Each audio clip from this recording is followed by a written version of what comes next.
Herkese arkadaşlar hoş geldiniz. Bugün sizlerle takipçilerimle birlikte ve ben bugün sizlerle birlikte 4 tane slime yapacağız. Hemen videomuza geçelim. Ama çok uzak. Bu Aleyna benim. Ben benim. Bu da Samet'ciğim. O ben. Bu ablamın. Bu benim. Ben. Bu da Cemil'in. Evet şöyle gösteriyoruz. Yalnız kahve boraks kullanacağız. Evet.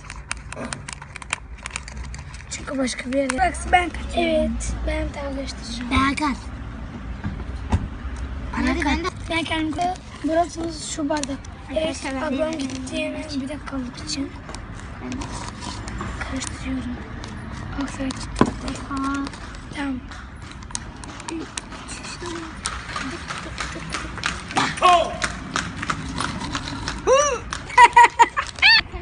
Arkadaşlar benim slime bardağı bile oldu.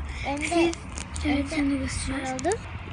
Evet arkadaşlar hemen şöyle Çok göstereyim. güzel oldu. Çok güzel. Siz şey yapacaksınız. Kimin slime daha güzel seçecek. Evet evet. Aleyna'yı kopan bir slime oldu. Bakın. Bakın değil mi? Ya. Bakar mısın? Bakar mısın? Ne oldu Dur. Kopuyor ama bak.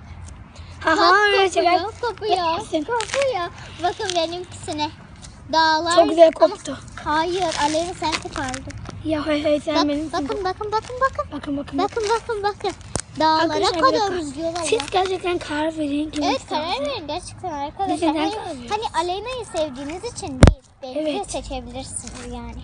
Benim adım bu arada Cemre. Aleyna söylemiştir. Evet Cemre biliyorsunuz. Arkadaşlar.